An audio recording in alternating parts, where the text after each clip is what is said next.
அவர் யார் என்று பார்த்தால் வேறு யாரும் இல்லை, பேராசிரியர் ரத்தினம் விக்னேஸ்வரன் அவர்கள். அவர் 2017 2019 வரையான காலப்பகுதியில் அவர் அங்கு துணைவேந்தராக கடமையாற்றுகிறார். யாழ் பல்கலைக்கழகத்திலே அவர் இருந்த காலப்பகுதியிலே மிகவும் ஒரு நிர்வாகம் மற்றும் பல மாணவர்களுடைய கட்டமைப்பு, மாணவர்களோடு மிகவும் ஒரு இலேசாக பழகக்கூடிய தன்மை, மாணவர்களை ஒருங்கமைக்கின்ற தன்மை என்று அவர் கிட்டத்தட்ட அந்த பல்கலைக்கழகத்தை ஒரு அடுத்த கட்டத்துக்கு எடுத்து சென்றார்.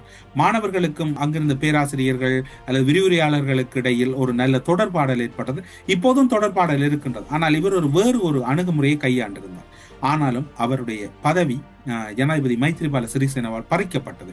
இந்த பறிக்கப்பட்ட வரலாறையும் நாம் இங்கு உங்களுக்கு சொல்லலாம் என்று நினைக்கின்றோம். யாழ் பல்கலைக்கழகத்தின் துணைவேந்தராக கடமையாற்றி கொண்டிருந்த பேராசிரியர் ரத்தினம் விக்னேஸ்வரன் அவர்கள் ஜனாதிபதி மைத்ரிபால சிறிசேனவால் உடனடியாக நடைமுறைக்கு வரும் வகையில் அவருடைய பதவியிலிருந்து இடைநிறுத்தப்படுகிறார். பல்கலைக்கழக மானியங்கள் ஆணைக்குழுவின் தலைவராக இருந்த பேராசிரியர் மொஹாண்டி சில்வா இதனை உறுதிப்படுத்தி பேராசிரியர் விக்னேஸ்வரன் அவர்களுக்கு இந்த கடிதத்தை அனுப்புகிறார். எனினும் இந்த இடைநிறுத்த உத்தரவுக்கான காரணம் என்னவென்று வெளிவரவில்லை. இலங்கையின் அரசியலமைப்பு சட்டத்தின்படி பல்கலைக்கழக துணைவேந்தர்களை நியமிக்கும், பதவி நீக்கும் அதிகாரங்கள் இலங்கை ஜனாதிபதிக்கு உரித்தானதொன்றாக காணப்படுவதாக பல்கலைக்கழக மானியங்கள் ஆணைக்குழுவினுடைய தலைவர் சுட்டிக்காட்டுகிறார். இந்நிலையில் புதிய தகுதி வாய்ந்த அதிகாரி ஒருவரை நியமிப்பது தொடர்பாக பல்கலைக்கழக மானியங்கள் ஆணைக்குழுவில் பலத்த பேச்சுவார்த்தைகள் இடம்பெற்றுக் கொண்டிருக்கின்றன. பல்கலைக்கழக நிர்வாகத்துக்கான தகுதியான அதிகாரியை நியமிக்க உயர்கல்வி அமைச்சருக்கு அதிகாரம் உள்ளது.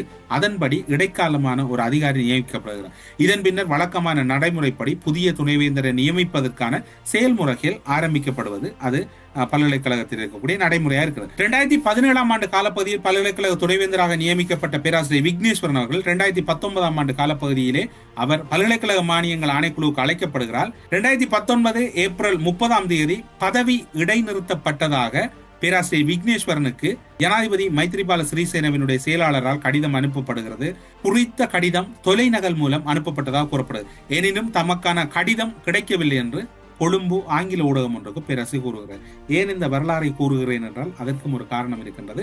நாங்கள் தொடர்ச்சியாக வரலாற்று பிழைகளைத்தான் விட்டுக் கொண்டிருக்கிறோம். சிலவேளை இந்த செவிகளை பார்க்கக்கூடிய பல்கலைக்கழக சமூகங்கள் ஒரு வேளைகளில் சில விடயங்கள் தொடர்பில் உங்களுக்கு அதிருப்தி இருக்கலாம். ஆனால் அந்த அதிருப்தி என்று கூறிக்கொண்டுதான் இந்த பல்கலைக்கழகம் என்பதுதான் அந்த இனத்தினுடைய அடையாளம் என்பதை விட அந்த இனம் இன்று ஒரு 2009 ஒரு பெரும் யுத்தத்தின் பின்னர் தடுமாறிக் கொண்டிருக்கிறது என்றால் அதற்கு முழு பொறுப்பேற்க வேண்டியவர்கள் பல்கலைக்கழகத்தில் இருக்கக்கூடிய துணைவேந்தரும் அந்த கட்டமைப்பில் இருக்கக்கூடிய துறை சார்ந்தவர்களும். அந்த துறை சார்ந்தவர்களை வழிநடத்தக்கூடிய பொறுப்பு யாரிடம் இருக்கிறது என்றால் துணைவேந்தரிடம் இருக்கிறது.